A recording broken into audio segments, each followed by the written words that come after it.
മലമ്പുഴ ഡാമും ശിരുവാണിയും അട്ടപ്പാടി മലനിരകളും സൈലന്റ് വാലിയും നിളാതടവും ഉൾപ്പെടുന്ന പാലക്കാട്, മലമ്പുഴ, മണ്ണാർക്കാട്, കോങ്ങോട്, ഒറ്റപ്പാലം, ഷൊർണൂർ, പട്ടാമ്പി നിയമസഭാ മണ്ഡലങ്ങൾ ഉൾക്കൊള്ളുന്നതാണ് പാലക്കാട് ലോക്സഭാ മണ്ഡലം. രൂപീകരണ ശേഷം നടന്ന 16 തിരഞ്ഞെടുപ്പുകളിൽ 11ലും ഇടതു പ്രതിനിധികൾ വിജയിച്ചു കയറിയതിന്റെ വീരഗാഥ മണ്ഡലത്തിൽ പാടിപ്പതിഞ്ഞു കിടക്കുന്നു.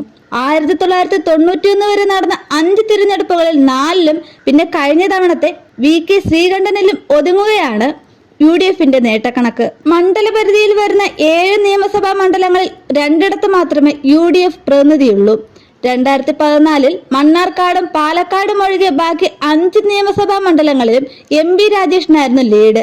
എങ്കിൽ 2019 പട്ടാമ്പി കൂടി ശ്രീകണ്ഠൻ UDFനൊപ്പം ചേർത്തു.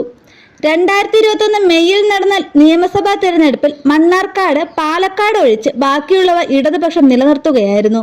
2019 ആ വോട്ടെണ്ണൽ ദിനത്തിലെ മീനച്ചൂടിൽ ഉരുകിത്തീർന്നത് ഇടതുപക്ഷത്തിന് മറന്നേ പറ്റൂ. കോൺഗ്രസിലെ VK ശ്രീകണ്ഠൻ CPM നേതാവ് MP രാജേഷിനെ പരാജയപ്പെടുത്തിയ ദിനം. ആ മുറിവുണക്കാനാണ് അതിശക്തനായ A വിജയരാഘവനെ തന്നെ ഇത്തവണ പാലക്കാട്ടേക്ക് തിരിച്ചെത്തിച്ച് ഇടതുപക്ഷം പട നയിക്കുന്നത്.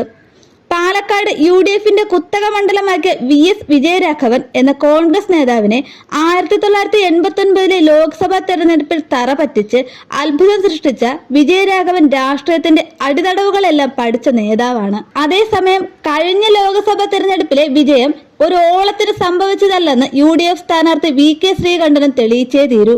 പാലക്കാട് മണ്ഡലത്തിലെ നിത്യസാന്നിധ്യമായ ശ്രീകണ്ഠന് അതത്ര വലിയ പണിയൊന്നുമല്ല. 5 വർഷം ഈ MP പാലക്കാട്ടുകാരുടെ കൺമുന്നിലുണ്ടായിരുന്നു. കഴിഞ്ഞ തിരഞ്ഞെടുപ്പിൽ MP രാജേഷിനെ തറ പറ്റിച്ച പോരാട്ട വീര്യം ഒട്ടും കുറഞ്ഞിട്ടില്ല. വൈകിയാണ് പ്രഖ്യാപനം എത്തിയതെങ്കിലും ശ്രീകണ്ഠൻ കളം നിറഞ്ഞു കഴിഞ്ഞു. നിയമസഭാ തെരഞ്ഞെടുപ്പിൽ പാലക്കാടും മലമ്പുഴയിലും 2ാം സ്ഥാനത്തെത്തിയതിന്റെ ആവേശത്തോടെയാണ് NDA തിരഞ്ഞെടുപ്പിനെ നേരിടുന്നത്. കഴിഞ്ഞ തവണ ലോക്സഭയിലേക്ക് മത്സരിച്ച 2,18,556 ലക്ഷം വോട്ട് നേടിയ BJP സംസ്ഥാന ജനറൽ സെക്രട്ടറി C കൃഷ്ണകുമാർ പ്രചാരണത്തിൽ ഏറെ മുന്നിലാണ്. 2014 15.09% വോട്ട് വിഹിതം കഴിഞ്ഞ തവണ കൃഷ്ണകുമാർ 21.26% ഉയർത്തി. മണ്ഡലത്തിലെ BJP ചായ്വിന്റെ ദിശാസൂചകം വിളിച്ചറിയിക്കുന്നുമുണ്ട്. അതിനിടെ പ്രധാനമന്ത്രി നരേന്ദ്രമോദി നേരിട്ടെത്തിയാണ് കൃഷ്ണകുമാറിന്റെ തെരഞ്ഞെടുപ്പ് പ്രചാരണം കൊഴുപ്പിക്കുന്നത്. 1967 EK നായനാരാണ് ഇടതു സ്ഥാനാർത്ഥിയായി പാലക്കാട് നിന്ന് പാർലമെന്റിലെത്തിയത്.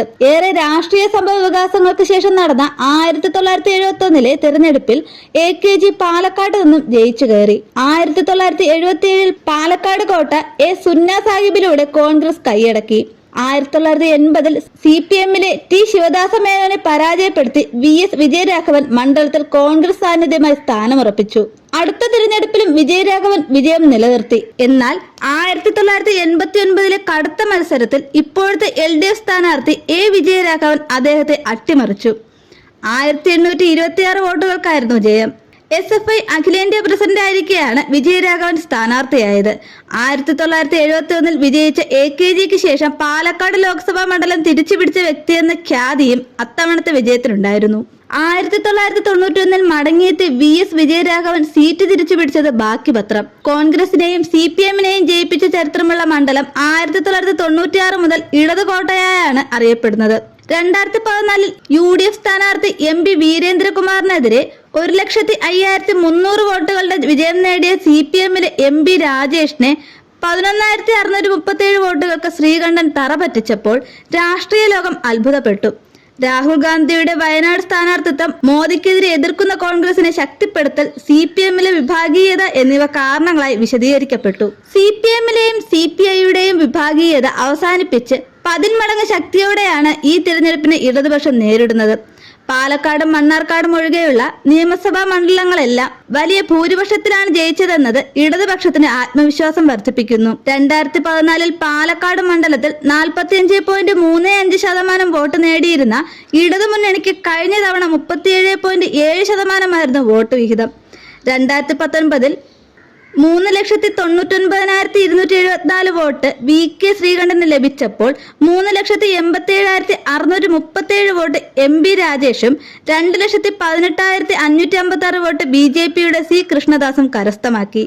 രാഷ്ട്രീയ സാഹചര്യങ്ങളിൽ കാര്യമായ മാറ്റം വന്നിട്ടുണ്ടെങ്കിലും നിലവിലെ സംഭവ വികാസങ്ങൾ ഗുണകരമാകുമെന്നാണ് UDF കരുതുന്നത്. മാസങ്ങൾക്ക് മുമ്പേ തിരഞ്ഞെടുപ്പ് കമ്മിറ്റി ഓഫീസ് തുറന്നാണ് BJP പ്രചാരണങ്ങൾക്ക് തുടക്കമിട്ടത്.